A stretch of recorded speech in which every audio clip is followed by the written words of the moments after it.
Makassar. Suara Budaya Sulawesi Selatan.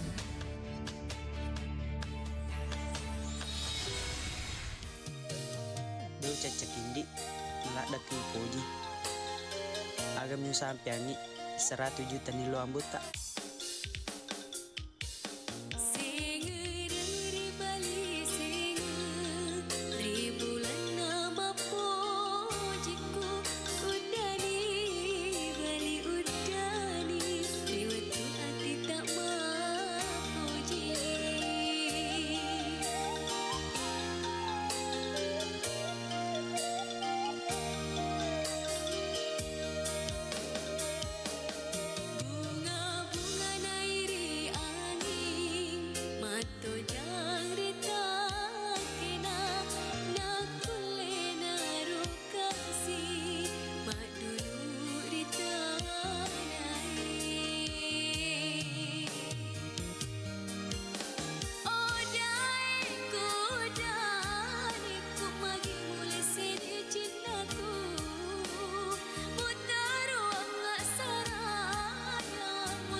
Dan Sobat Budaya, kembali kita melanjutkan kebersamaan kita di obrolan apresiasi budaya.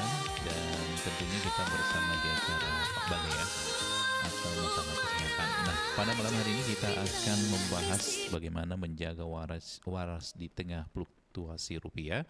Dan Alhamdulillah saat ini kita akan bersama dengan psikiater Dr. Muhammad Alim Jaya Mars, PhD, SPKJ, spesialis kejiwaan. Dan kita akan ngobrol tentang bagaimana menjaga upaya untuk tetap waras di tengah fluktuasi rupiah.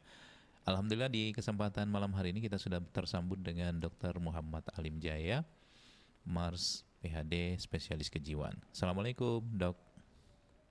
Waalaikumsalam warahmatullahi wabarakatuh. Oke. Gimana kabar, Kak Ruslan? Alhamdulillah kabar baik, Dok. Sehat juga ya. Gimana? Alhamdulillah. Ya. Baik, Dok. Mungkin sedikit perkenalan dulu ke pendengar kita karena mungkin ini adalah pertama kalinya di Pro 4 ya. Kalau sebelum-sebelumnya mungkin di Pro 1, Dok ya. Sudah pernah juga di Pro 4. Oh, sudah pernah di Pro 4. Kebetulan sama dengan saya nih. Oke. Mungkin bisa sedikit sampaikan dulu nih, Dok, kesehariannya seperti apa? Iya, kasih banyak Kak Ruslan. Iya. Bismillahirrahmanirrahim. Assalamualaikum warahmatullahi wabarakatuh dan selamat malam. Salam sejahtera buat para pemirsa Radio Republik Indonesia Pro 4 Makassar. Perkenalkan, saya dengan Dr. Muhammad Alim Jaya, Mars PhD SPKJ, spesialis kedokteran jiwa atau biasa juga disebut sebagai psikiater. Iya. Jadi saya sehari-hari bertugas di Rumah Sakit Ibnu Sina Makassar Iya. dan juga di Rumah Sakit Ainun Habibie di Parepare. Iya, berarti Jadi saya juga bertugas sebagai dosen di Fakultas Kedokteran UMI Makassar. oh gitu Itu ya, Dok. mungkin sekedar perkenalan Mm-mm. atau biasa juga saya dipanggil juga Dokter Aji. Oh, Dokter Mungkin Aji. lebih gampangnya jadi panggil Dokter Aji. Iya, mantap. Baik Dok, ini menarik sekali nih perbincangan kita ini terkait dengan bagaimana sih menjaga waras. Waras ini sebenarnya kalau kita Iya, dengar istilah waras ini kayaknya sudah lebih identik ke lagi gangguan kejiwaan gitu ya. iya, iya. Karena kebetulan malam hari ini kita bertemu dengan dokter kejiwaan. Nah, tentu ini kita pakai juga istilah waras nyata Iya, menghadapi betul. suasana yang sekarang ini kan lagi memang butuh apa ya? Kesiapan mental menghadapi kondisi saat sekarang ini ya. Karena di Iya, mana-mana harga-harga barang naik, kemudian apalagi nih saya dengar-dengar lagi nih mulai masuk juga nih ada dengar mau naik lagi BBN ini ya, yang khususnya Pertalite ini. Kalau yang sudah naik betul. ini kan sekarang ini yang Pertamax sudah naik. Nah, tentu kalau ini yang naik, tentu menjadikan lagi apa namanya harga-harga kebutuhan pokok lainnya juga ikut Betul. naik. Nah, mungkin ada sedikit gambaran, Dok. Mungkin semacam bagaimana hubungannya kesehatan mental dengan kondisi finansial, khususnya fluktuasi rupiah. Yang tentu kita butuhkan adalah pendekatan yang segar dan obrolan yang santai gitu, Dok. Iya, Silakan. betul. Iya. Iya, benar sekali ya, Kak Ruslan. Jadi memang di tengah rupiah yang berfluktuasi, ekonomi yang tidak pasti. Iya. Jadi seperti yang tadi Kak Ruslan bilang ya tentunya yang naik semua harga-harga barang Iya. dan juga pasti akan berdampak juga di kecemasan dan kekhawatiran masing-masing setiap kita ya. Iya. Di mana kondisi ekonomi ya tentunya mempengaruhi kesehatan mental secara nyata Mm. karena pasti setiap dari kita akan khawatir terkait bagaimana biaya hidup, apalagi yang banyak cicilannya ya, banyak KPR-nya. Iya, iya. Banyak Dengan arisan. ketidakpastian ekonomi. Iya, belum Nah, arisannya, Dok, di. belum arisan. Iya. Apalagi Belum lagi apalagi kalau data tekanan. pakai COD lagi, aduh. Oke. Itu yang bikin Pas COD, mental pas COD datang, orangnya begitu tidak. dibayar sudah naik lagi harga ternyata kan. Iya, iya, Dok. Iya. Jadi secara finansial memang respon ada memang disebut stres finansial ya. Itu Hmm, stres finansial memang adalah respon yang manusiawi. iya. Cuma sekarang ini bagaimana kita pintar-pintarnya mengelola respon ini sebenarnya. Hmm, Karena kalau kita tidak kelola dengan baik, dia akan berkembang menjadi gangguan mental atau gangguan jiwa ya yang serius tentunya kalau kita tidak dapat memanage, tidak dapat mengelola stres finansial ini dengan baik. iya. Seperti itu Kak Ruslan. Iya, iya, iya.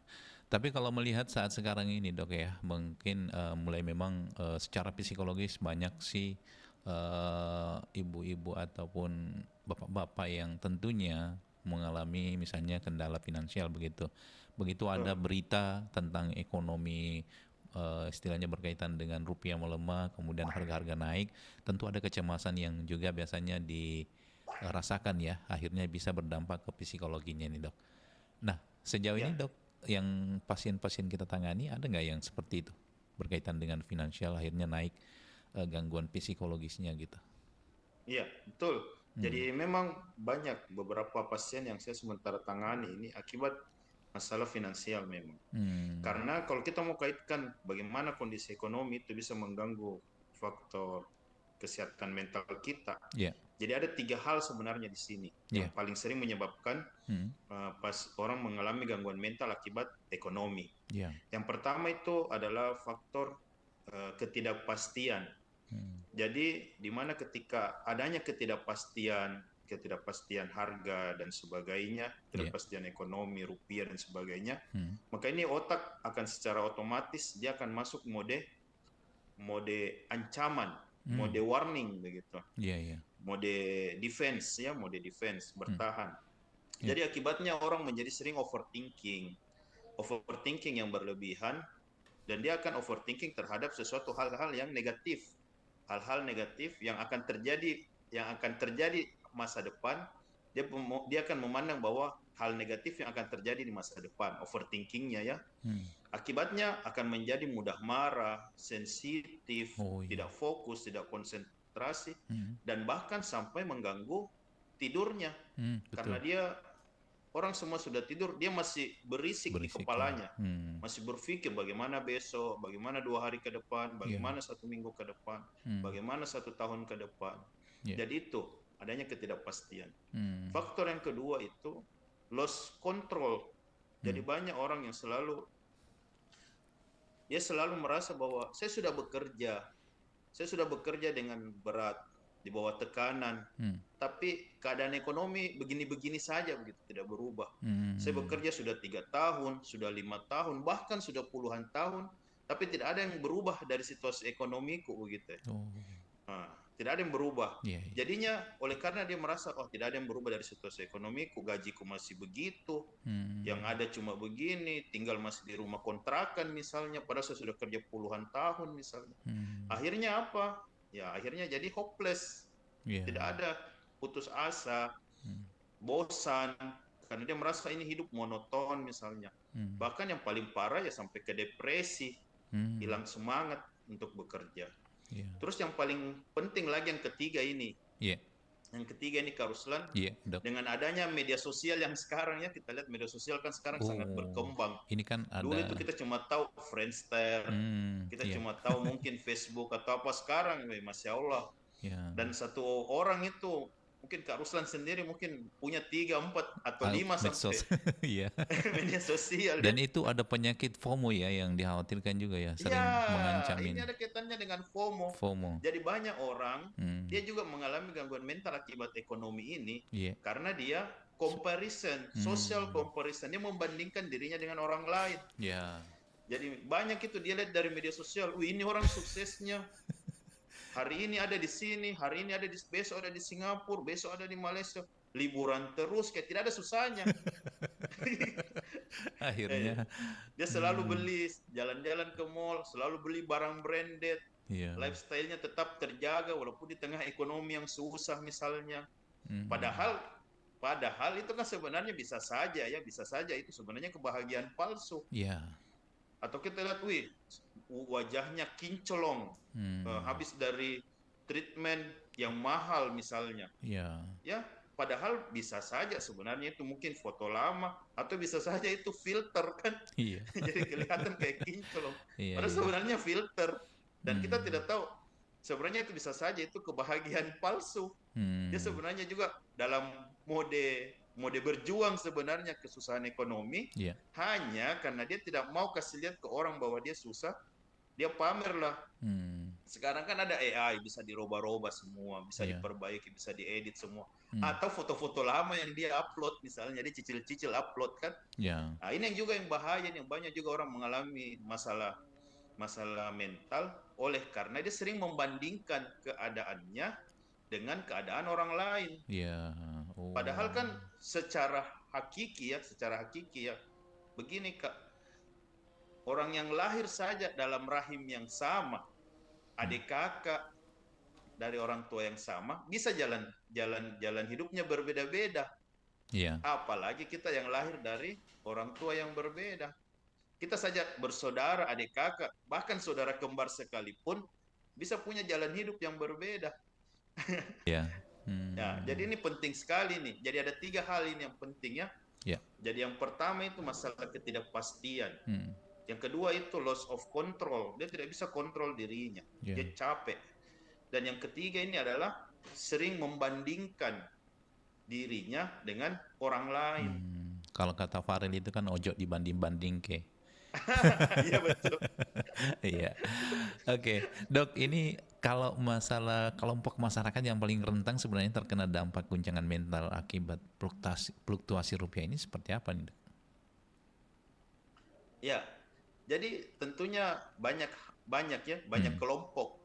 Banyak kelompok yang rentan mengalami stres finansial. Stres finansial. Yang tentunya yang pertama, ya tentunya yang menjadi tulang punggung keluarga. Yang menjadi tulang punggung keluarga, masalahnya sudah jadi tulang punggung keluarga, bekerja lagi di penghasilan yang tidak tetap. Hmm. Nah, tidak ada kepastian juga. Ya, Nah, tulang. saya sudah jadi tulang punggung keluarga. Baru saya juga bekerja, gaji tidak tetap misalnya. Ya. Fluktuasi. Apalagi dia termasuk dalam generasi sandwich. Mungkin Kak Ruslan pernah dengar ya generasi sandwich. Iya, iya. Kan kalau sandwich itu, kalau kita lihat sandwich, itu kan dia roti lapis. Iya. Jadi ada roti di atasnya, ada roti di bawah, di tengah-tengah itu ada sayur-sayurannya kan. Iya. Jadi dia harus menopang itu keluarga generasi di atasnya, dan dia juga harus menopang generasi di bawahnya.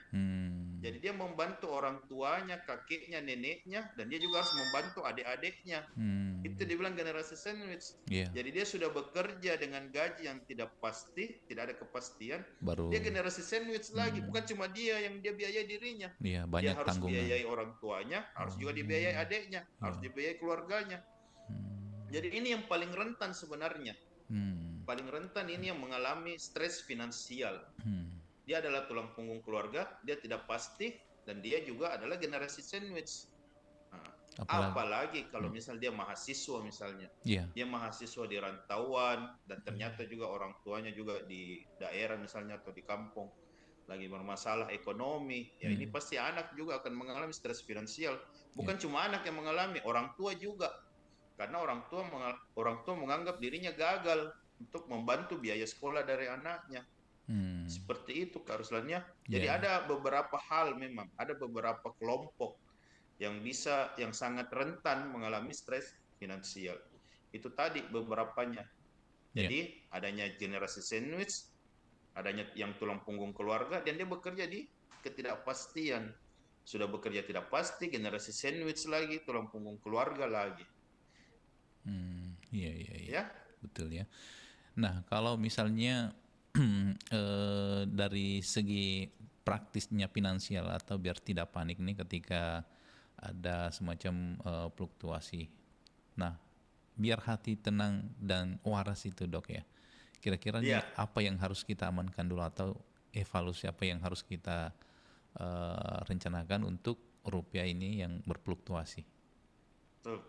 Jadi yang pertama itu ada beberapa hal yang kita bisa lakukan. Yang pertama itu kita harus bedakan bahwa ini real life, keadaan nyata, dan ini hanya atau skenario pikiran. Jadi jangan kita terlalu berpikir jauh 1 tahun, 2 tahun ke depan, overthinking terkait hal-hal negatif yang mungkin terjadi. Jadi kita jalani saja dulu apa yang ada sekarang gitu. Jangan terlalu jauh memikirkan sesuatu yang belum pasti. Yang sebenarnya masalahnya itu masalah kecil, tapi dibesar-besarkan di dalam pikirannya. Akibatnya menjadi overthinking, menjadi cemas berlebihan. Terus yang kedua, ya jangan terlalu sering membaca hal-hal terkait krisis finansial. Iya. Jadi mending baca berita hal-hal yang positif. Atau kayak sekarang kan ini kan mau zaman Piala Dunia ini ya, baca tentang Piala Dunia. Baca-baca berita-berita artis, baca-baca resep makanan ya.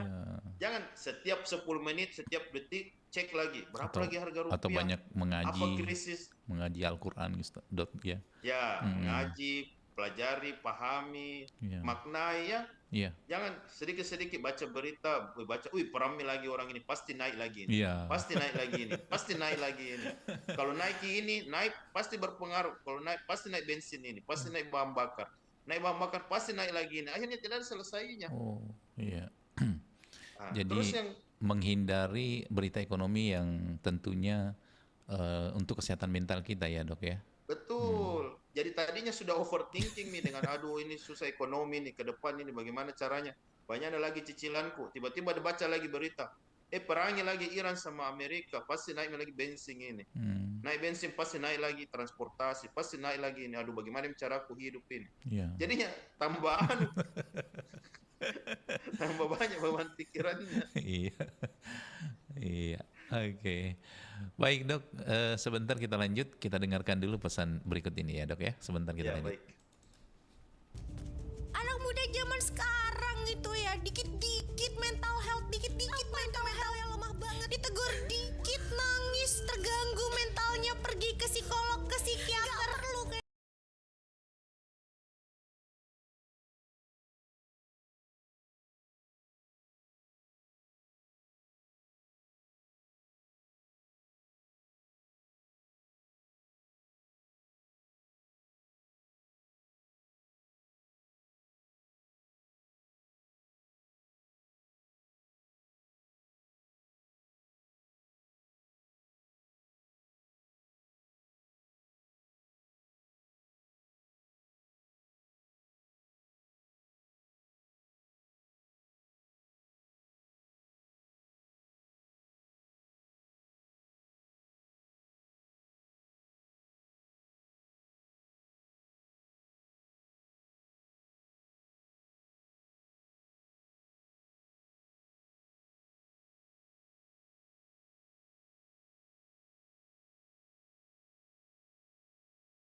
Selasa malam, Pro 4 RRI Makassar.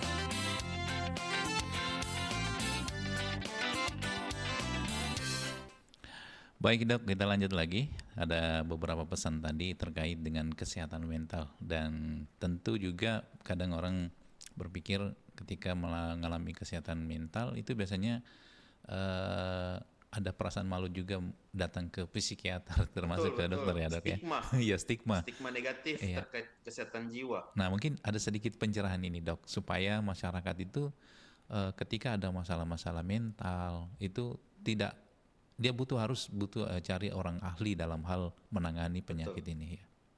Silakan dok. Ya, betul sekali. Jadi memang itu salah satu tantangan itu dalam kesehatan mental saat ini adalah stigma negatif dari masyarakat. Bahwa kalau kita ke dokter jiwa, kita sudah pasti ODGJ. Ya, Iya. kita sudah dianggap ODGJ. Makanya orang malu-malu. Iya. Makanya banyak itu saya punya pasien, Kak Ruslan, Iya. kalau dia datang berobat ke saya tuh dia sudah pakai kacamata, pakai masker, tutup lagi mukanya, tutup pakai hoodie lagi, pakai jaket, saking takutnya ditahu bahwa dia pergi ke dokter jiwa. Jadi Iya. biasa dia masuk ke dalam poli baru dia buka, begitu dia keluar baru dia pakai lagi, dia pakai masker, pakai kacamata, saking dia takutnya ketahuan. Padahal Iya. diagnosa ODGJ itu hanya satu diagnosa dari ribuan diagnosa gangguan jiwa, gangguan mental. Orang kelebihan makan, suka makan berlebihan juga gangguan jiwa, tidak mau makan juga gangguan jiwa. Iya. Orang susah tidur juga gangguan jiwa, sedikit-sedikit tidur juga, sedikit-sedikit tidur. Jadi tiap berapa menit tidur, gampang sekali tertidur, itu juga gangguan jiwa. Jadi banyak sekali tuh gangguan jiwa dari anak-anak sampai lansia.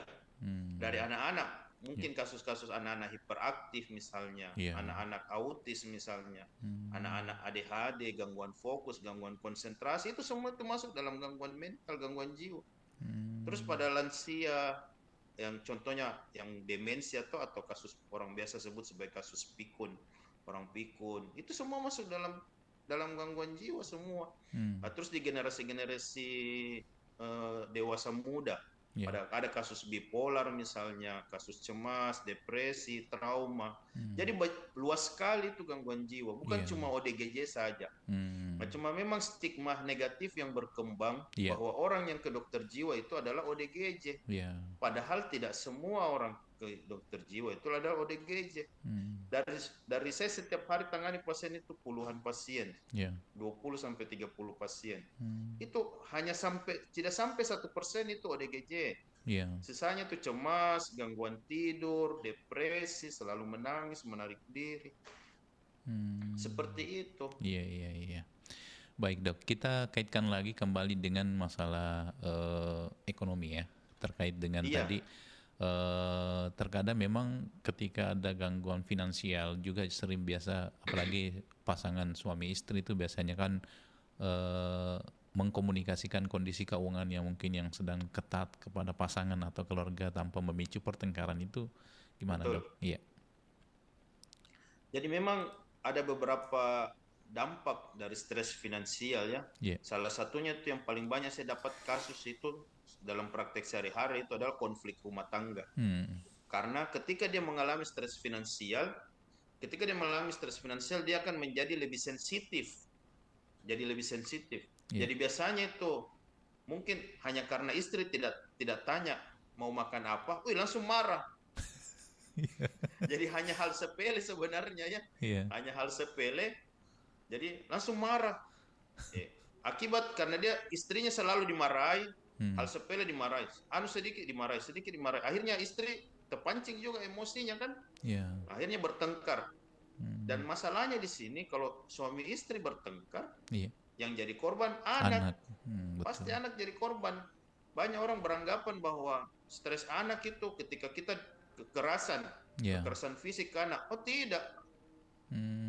Kita orang tua saja bertengkar, anak-anak lihat orang tuanya bertengkar itu juga sudah trauma.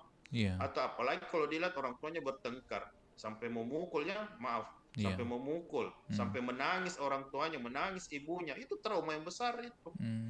Atau silent treatment misalnya. Jadi baku bombe suami istri. Satu tidur di kamar kamar depan, satu tidur di gudang misalnya, atau satu tidur di ruang tamu. Iya. Ini juga stres juga, stres dalam rumah, dan ini juga akan stres ke anak. Ya. Iya. Jadi inilah konflik-konflik rumah tangga. Jadi satu pesan saya ya, Ya. untuk mengatasi ini konflik rumah tangga, dahulukan menggunakan logika pikiran jernih. Jangan mengutamakan perasaan. Iya. Kalau kita pakai logika berpikir, kita mengutamakan logika, kita akan bertanya-tanya dulu. Iya. Ada tidak manfaatnya kalau saya berkelahi? Ada tidak manfaatnya kalau saya konflik suami istri? Kalau tidak ada manfaatnya, untuk apa konflik? Iya. Jangan ikuti emosi akibat stres finansial, akibat akhirnya mengutamakan perasaan. Iya. Perasaannya mengendalikan pikirannya. Iya. Oleh karena dia di bawah tekanan, emosinya naik. Akhirnya hilap, menyesal di belakang. Iya. Karena dia terlalu emosi, mungkin sampai KDRT misalnya, sampai dia pukul istri. Ya, misalnya. Iya. Tapi setelah itu apa? Selesai tidak masalah. Iya, kira-kira ada nggak Selesai tidak hasilnya? itu finansialnya, Betul. krisis finansialnya kan tidak. Justru malah tambah masalah. masalah. Iya. Tapi yang jadinya akhirnya apa? Cuma menyesal. Coba tadi saya tidak emosi, coba tadi saya tidak begini, coba. Tapi sudah apa? Sudah terjadi. Iya. Nah ini dok, Jadi- mungkin juga penting ini kita mengenali gejala-gejala penyakit mental sebenarnya. Kalau seseorang itu sudah mengalami gejala mental dan harus ke psikiater, itu seperti apa dok gejalanya? Karena kan Iya. itu tadi kebanyakan orang nanti dibilang itu tadi baru datang ke psikolog. Iya. Kira-kira Iya, kecemasannya itu seperti apa kalau kita bisa ukur supaya kita bisa sudah saatnya saya harus ke psikolog ini. Betul. Ya. Jadi memang ada beberapa dampak gangguan mental yang bisa terjadi akibat stres finansial. Iya. Yang pertama itu adanya gejala gangguan cemas. Jadi gangguan cemas ini banyak gejalanya yang ditandai itu dengan berbagai macam gejala fisik Iya. yang timbul. Gejala fisik itu seperti jantung berdebar-debar, Iya. sakit ulu hati. Ini biasa mengaburkannya dikira asam lambung. Padahal ini sakit ulu hatinya, asam lambungnya naik karena dia Pikiran. cemas berlebihan. Iya. Nah, tegang leher, sakit leher, dikira tensi naik, padahal sebenarnya dia cemas berlebihan. Dia stres, Iya. khawatir berlebihan, tidak enjoy, seperti itu. Dan kapan gejala-gejala ini sampai mengganggu keseharian, mengganggu pekerjaan sehari-hari, mengganggu aktivitas sehari-hari, mengganggu interaksi dengan rekan kerja, interaksi dengan lingkungan sekitar, harus segera ke profesional, baik itu psikolog maupun psikiater. Terus gejala yang kedua itu yang paling sering muncul juga adalah insomnia, Iya. gangguan tidur. Karena biasanya dia tidak bisa tidur oleh karena jam 1, jam 2 malam dia masih rapat ini di kepalanya. Ya, Iya. dia masih rapat di kepalanya, bilang bagaimana besok, oh ya begini mau saja. Akhirnya banyak sekali pikirannya sampai mengganggu tidurnya, tidak bisa tidur. Terus yang ketiga, depresi. Iya. Kita tidak bisa hindari itu. Jadinya dia jadi tidak semangat, gampang capek. Jadi ada memang dibilang itu capek hayati. Tidak ada jadi dia bikin tapi capek. Capek sekali kau rasa. Iya. Lemah letih lesu loyon, tidak aku bikin. Guling-guling jadi kasur seperti putu. Tapi dia rasa dirinya capek sekali. Iya. Nah, dia selalu merasa gagal, hopeless, menarik diri, tidak mau berteman, tidak mau bersosialisasi. Dan yang terakhir adalah itu tadi yang kita bahas tadi di konflik rumah tangga. Dia jadi sensitif, mudah Iya, marah, marah. senggol bacok. Ada sedikit marah, apa ini sedikit marah. Iya. Ini yang beberapa gejala memang kalau terjadi akibat stres finansial, langsung segera ke profesional untuk Iya. memeriksakan diri. Bisa ke dokter, psikiater, bisa ke psikolog. Ya, jangan ke dukun. Iya kan biasanya Karena tuh. ditambah nanti stres finansial itu. Iya, karena tambah banyak permintaan dukung nggak biasanya. Iya, banyak permintaannya, banyak persyaratannya. Bilang, Kalau oh, ke psikiater, Iya. selama Bapak Ibu pemirsa RRI ada BPJS, itu semua di cover dari pemeriksaan sampai obat. Ya. Tidak ada yang dibayar. Karena kalau di dukun Cuma nggak, kalau BPJS ya harus minta dulu pengantar. karena kalau dukun dana tanggung BPJS itu karena Tidak, justru tidak ditanggung membengkak BPJS kalau pengeluaran. dukun. banyak persyaratannya. Banyak persyaratannya bilang, oh kemarin ini harus kupotong ini. Iya. Nah ini Dok menarik sekali karena terkait dengan gangguan mental ya atau kesehatan mental. Nah itu tadi ada nggak mindset utama yang harus kita tanamkan agar mental itu tetap kokoh saat ketika kita kena apa tadi itu masalah finansial begitu yang tidak menentu. Kira-kira mindset utama apa yang harus kita tanamkan ini Dok supaya tidak terkena gangguan mental tadi itu? Jadi mindset yang utama di sini jangan berpikir terlalu jauh terkait hal-hal negatif yang belum tentu terjadi. Tapi selalu muncul di pikiran Dok. Jadi iya. ketika pikiran negatif itu muncul, kita lihat dari sisi yang lain. Iya. Itu masalahnya karena setiap kejadian itu mau buruk mau baik pasti ada sisi positifnya, ada sisi negatifnya yang kita lihat. Iya. Dan kita mau lihat dari sisi negatif, mau lihat dari sisi positif, tidak akan berubah ini situasi. Cuma kalau kita lihat dari sisi negatif, ya kita akan garing, kita akan sakit jiwa. Iya. Jadi mending kita lihat dari sisi positifnya, ambil hikmahnya di situ. Iya. Oke, jadi memang butuh butuh perjuangan juga ya Dok ya untuk keluar. Iya. Kalau kita sudah coba nih, saya sudah coba ambil sisi positifnya, tapi ternyata saya tetap stres Dok. Iya. Kita harus distraksi, harus cari kegiatan. Apa hobinya kita? Kalau hobi bikin kue, silakan bikin kue. Cari teman cerita, cari teman. Banyak juga bilang saya tidak mau juga cari teman cerita Dok, karena orang banyak masalahnya. Saya juga tidak mau cerita masalah hidupku. Siapakah suruh cerita masalah hidup Kak? Kalau kita cari teman cerita di sini bukan bilang hanya bahas masalah hidup. Iya. Bahas saja masalah-masalah umum. Iya. Bergosip Kak, itu makanya itu gosip itu bisa mencegah juga stres. Nah, banyak orang itu biasa waktunya sementara gosip, hilang semua susahnya. Iya. Nah, makanya itu sering bersosialisasi, jangan mengurung diri. Bersosialisasi, kalau ada penjual sayur lewat, keluar cerita-cerita. Walaupun kita cuma tanya semua berapa tempe, berapa ini, tidak ada yang kita beli, tapi ada teman cerita di situ. Iya.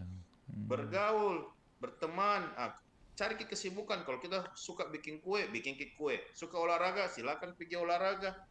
Begitu. Cari kegiatan. Kalau memang banyak waktu mengaji, ambil air wudhu, sholat, menenangkan diri.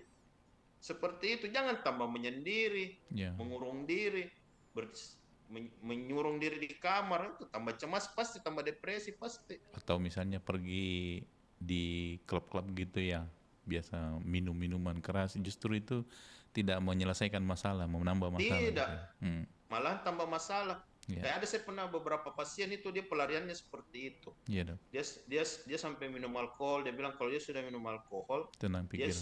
dia bisa tidur. Dia bilang, saya bilang, oh itu minum alkohol itu nanti bom waktu itu. Kita tidak tahu, mungkin memang sekarang tidak ada efeknya. Tapi 1 tahun, 2 tahun akan datang itu dia akan merusak. Iya, baik Dok, menarik sekali perbincangan kita. Sebentar, masih banyak hal yang ingin kita bahas nanti terkait dengan kesehatan mental ini. Kembali kita hadirkan dulu beberapa pesan berikut ini. Awas, ada musuh 165. Mundur. Ya ampun, main game gak berhenti-berhenti. Deket banget lagi tuh mata sama handphone. Risik, lagi seru nih. Idih, dibilangin juga. Kasian tahu tuh mata. Bawel, diem. Loh, kok sekarang pakai kacamata? Iya nih, karena kelamaan main game. Akhirnya mataku jadi kayak gini sekarang. Tuh kan, kamu sih. Menjaga kesehatan mata itu penting loh. Kalau udah begini kan, yang rugi diri kamu sendiri. Masih males jaga kesehatan mata? Ntar nyesel loh. Flexing akhir-akhir ini ramai dibicarakan masyarakat. Media sosial ini menjadi sarana favorit untuk melakukan flexing. Sebelumnya pamer dianggap tabu, dilarang, dan tidak pantas. Tapi kini menjadi hal yang umum. Pamer saldo ATM, liburan ke luar negeri, pamer tas dan mobil mewah, serta sederet barang mewah lainnya. Sebenarnya apa sih manfaat flexing? Menurut pakar bisnis Renald Kasali, flexing banyak digunakan sebagai strategi pemasaran. Umumnya dilakukan para pembicara tentang latar belakang pendidikan, pencapaian, penghargaan, dan lain-lain. Bertujuan agar audiens yakin dengan kapasitas dan kemampuan pembicara. Namun kini flexing berkembang dengan pamer kekayaan yang justru memunculkan penilaian negatif, bahkan dapat merugikan diri sendiri. Psikolog klinis personal growth Stephanie Valentina menyebut, flexing merupakan salah satu cara untuk menghargai suatu keberhasilan. Namun bisa jadi masalah apabila dilakukan secara berlebihan atau sekedar untuk menutupi kekurangan. Kalau menurut Anda, bagaimana?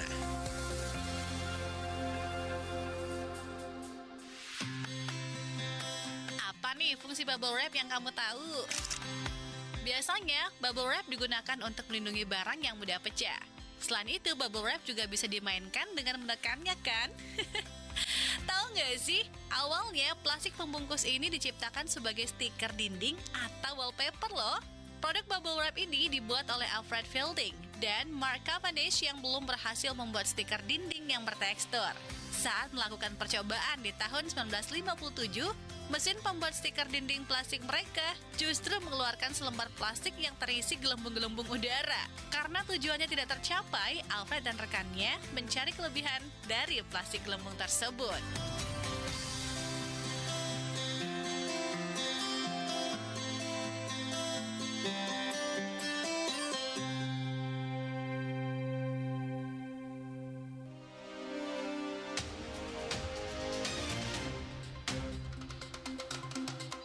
Pelajar SMK di Kabupaten Tuban mengakhiri hidupnya dengan gantung diri di dalam rumahnya. Diduga siswa yang masih duduk di bangku kelas 10 itu nekat bunuh diri akibat pinjaman online atau pinjol. Seorang pegawai farmasi salah satu rumah sakit di Jember, Jawa Timur nekat mengakhiri hidupnya dengan gantung diri. Aksi nekat itu diduga dilakukan karena terjerat pinjaman online. Saudara, kasus orang diteror pinjol ilegal terulang kembali. Kali ini menimpa seorang ibu rumah tangga di Wonogiri yang meninggal diduga bunuh diri karena tak tahan diteror penagih utang dari pinjaman online. Jangan sampai kamu jadi korban berikutnya, karena pinjol adalah maut.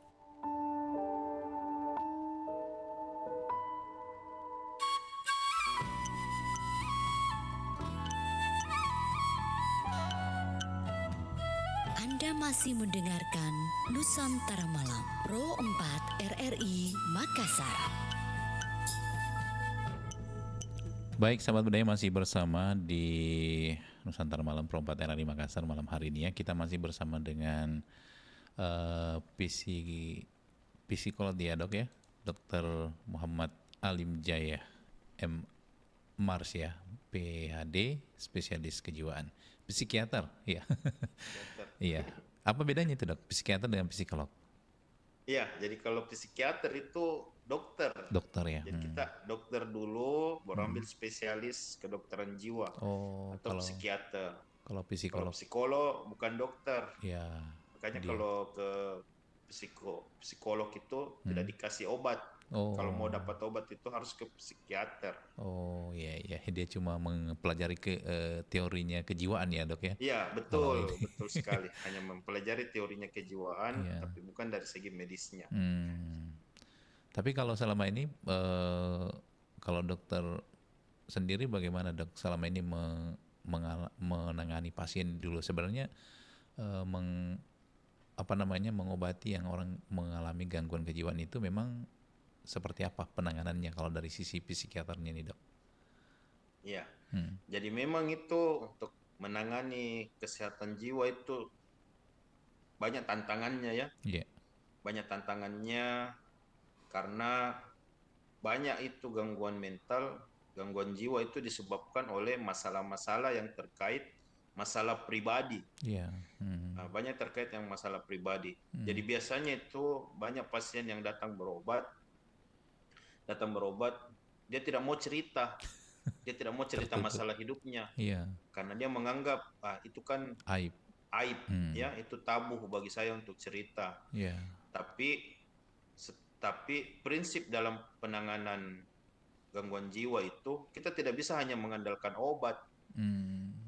kita tidak bisa bilang yang penting saya sudah dapat obat, oke, selesai. Tidak boleh. Karena stres pemicu masalah kehidupannya juga itu harus diobati. Karena kalau keadaan kondisi kehidupannya tidak berubah, jadi walaupun itu dia minum obat itu satu apotik, itu tidak akan berubah ya. Karena Jadi misalnya contoh, ada pasien, dia trauma sekali dengan mertuanya. Tidak mau Jadi baru cerita. lihat saja mukanya mertuanya, dia sudah gemetaran misalnya, dia sudah ketakutan. Nah, kalau dia cuma mengandalkan obat, begitu dia minum obat, langsung dia teler, tertidur. Tapi begitu dia bangun tidur, Sadar. dia lihat lagi mukanya itu mertuanya, dia stres lagi. Nah, jadi tidak akan selesai ini, tidak akan selesai. Sedangkan kita kan tidak mungkin mau minum obat terus. Nah, atau misal dia ada masalah dengan pasangannya misalnya. Ada masalah dengan pasangannya, atau inilah masalah finansial. Dia banyak utang. Dia banyak utang, tapi dia menimbun aset, tapi dia juga tidak mau lunasi utangnya. Nah, jadi kalau dia cuma andalkan obat, begitu dia minum obat, tak teler, tak tidur, bangun tidur, dia pikir lagi utangnya. Jadi kalau tidak selesai masalah kehidupannya, itu tidak ada gunanya.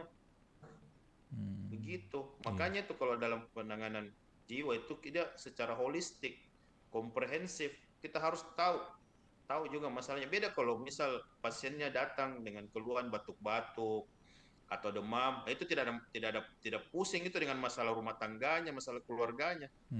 Yang penting dia minum obat batuk, minum obat demam, pasti berhenti. Obat batuknya sama demamnya. Kalau ini dua yang harus diobati, medisnya dengan jiwanya, rohaninya. Karena walaupun dia minum obat, tapi kalau masalah kehidupannya tidak selesai, masalah penyebabnya ya stresornya, stres penyebabnya, triggernya, tidak selesai, ya percuma. Kayak begitu. Ternyata tantangannya psikiater lebih berat dibandingkan dokter lain, Dok ya. Kalau mungkin penyakit jasmani langsung saja dikasih obat untuk mengobati itunya. Tapi kalau ini dua-duanya. Pusingi masalah kehidupannya orang. Sedangkan kita mau pusingi masalah kehidupannya ya. Makanya itu biasa ada juga pasienku dulu, Pak Ruslan. Dok. Dia bilangin ke kepo. Nah, kenapa kepo sekali, Dok? Nah, saya tidak kepo, saya bantu gini. Luar biasa ya. Oke. Saya sampai dibilangin dokter kepo. Oke, Dok.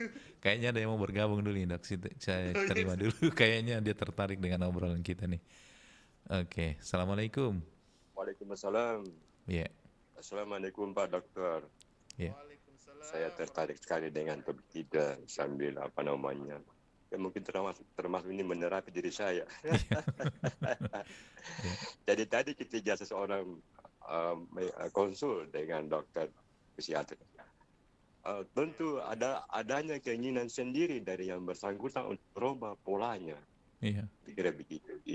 Tadi dikatakan misalnya tidak terpenuhi kebutuhan dasarnya, tapi dia malas. Ini kan suatu persoalan. Anda kurang tidak terpenuhi kebutuhan dasar, tapi Anda tidak bekerja. Bagaimana ini yang begini? Jadi nampaknya Anda selalu mau dibantu, suatu perilaku yang tidak bagus. Yang kedua, ketika dia patah hati, kan terapinya ya, kenapa kita mesti patah hati? Dunia ini kan tidak selebar dongkel loh. Susah nyambung, susah nyambungnya kalau sudah patah. Jadi ini saya tertarik Pak Dokter.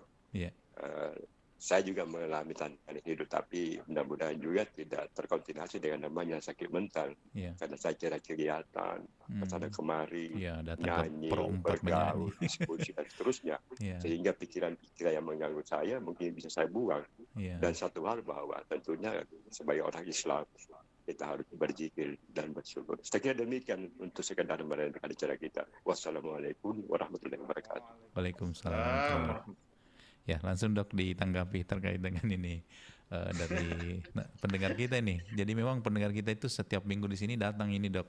Artinya kalaupun ada masalahnya di rumah, ketika datang kumpul-kumpul ketemu lagi, enak lagi perasaannya. itu memang salah satu terapi itu ya. Salah satu terapi itu ya, kita berkomunitas, ada membangun sebuah komunitas. Nah, itu tadi masalahnya. Jadi kalau dia malas, tapi dia berharap selalu ada yang Nah, itu sebenarnya kuncinya di situ adalah overthinking sebenarnya. Iya. Sama juga nih menjawab pertanyaan kedua ya, Iya. masalah patah hati. Iya, Dok. Itu dia karena dia melihat satu sisi itu dari sisi negatif. Dia merasa bahwa hanya inilah pasangan hidupku, hanya inilah yang bisa membahagiakan saya. Iya. Saya sudah sangat cinta sama dia. Waduh. Tidak bisa membuka hati untuk orang lain. Padahal kan padahal ya karena dia pikirannya dia menganggap hanya sosok ini saja Iya. yang bisa membahagiakan dia. Akhirnya kita rubah bagaimana dia mengubah mindsetnya Iya. bahwa kita tidak bisa bergantung hanya pada satu orang. Iya. Seperti itu. Terus yang tadi masalah yang malas bekerja, dia hanya mau disuap, itu jangan dibiasakan. Iya. Jangan dibiasakan. Ala bisa karena biasa. Ya kalau dia terbiasa selalu dikasih uang, selalu diberikan berapa dia minta dikasih, dia akan jadi dependen, karakter yang dependen. Kita harus memberikan dia mindset bahwa dunia ini keras. Dia harus belajar mandiri ke depannya. Tidak selamanya itu akan ada orang yang selalu mau bantu dia tanpa dia harus berusaha. Tidak mungkin dia selamanya dia harus bergantung sama orang tua. Orang tua juga ada masanya ya. Kita tidak tahu sampai kapan ini kehidupan. Jadi itu pentingnya itu bagaimana ini merubah mindset pada kedua kasus ini. Seperti itu, Pak Ruslan. Baik, Dok. Ya, mungkin terkait dengan pembahasan kita ini, Dok, ada mungkin yang ingin disampaikan terkait dengan kesehatan mental ini, Dok, karena waktu sangat terbatas. Silakan, Dok. Ya, jadi ekonomi memang kita tidak bisa kendalikan ya. Ekonomi tidak ada bisa kendalikan ekonomi apalagi nih ekonomi untuk negara yang besar ini seperti negara Indonesia. Dan kita juga tidak bisa bagaimana mengatur ini ekonomi, apalagi terkait masalah fluktuasi rupiah tersebut. Tapi yang paling penting pada kita ini adalah bagaimana kita merespon tekanan akibat dari fluktuasi rupiah yang bisa menimbulkan terjadinya stres finansial. Ini yang kita bisa alati, kita bisa pelajari. Bagaimana kita mengelola, bagaimana kita merespon tekanan akibat stres finansial. Bagaimana mengelola pikiran, mengelola perasaan. Jadi menjaga kesehatan mental itu bukanlah suatu barang mewah. Kita tidak seperti kesehatan fisik yang kita perlu beli vitamin, kita perlu beli susu, beli makanan bergizi, makanan apa tidak perlu. Kita hanya butuh interaksi, sosialisasi, bergabung dengan komunitas, jangan mengisolasi diri. Kita kan bergabung komunitas tidak butuh biaya. Seperti tadi yang Kak Ruslan bilang jalan-jalan ke Pro 4, RRI, cerita-cerita itu kan tidak butuh biaya ya. Iya. Nyanyi-nyanyi, iya. Jadi menjaga kesehatan mental itu bukanlah suatu barang yang mewah. Dan di era penuh ketidakpastian ini kebutuhan dasar itu penting. Jadi quotes-nya rupiah boleh fluktuatif, tapi iman, akal sehat dan ketahanan mental kita harus tetap stabil. Itu Kak Ruslan. Baik. Terima kasih, Dok, atas kebersamaannya di malam hari ini. Semoga ini bisa semakin mencerahkan ya bahwa ternyata amin, ketika kita ada sedikit gejala psikologi ataupun gejala mental yang tentunya kita harus berkonsultasi kepada psikiater atau psikolog. Nah, tentu di tengah badai yang naik turunnya nilai tukar kurs, jangan sampai ini membuat kita merosot karena stres yang berlebihan, Dok ya. Mungkin rupiah sedang bergejolak, tapi kewarasan kita tetap harus stabil. Iya, baik, Dok. Terima kasih, Dok, atas waktunya di malam hari ini. Senang sekali bisa bertemu dengan dokter, bisa berbagi, dan saya juga akhirnya banyak tahu terkait dengan masalah kesehatan mental ini, Dok. Iya, alhamdulillah. Mudah-mudahan di lain waktu bisa banyak sharing lagi, Dok ya. Iya. Siap. Terima kasih atas waktunya. Assalamualaikum warahmatullahi wabarakatuh. Waalaikumsalam warahmatullahi wabarakatuh. Kasih banyak kepada para pemirsa semua.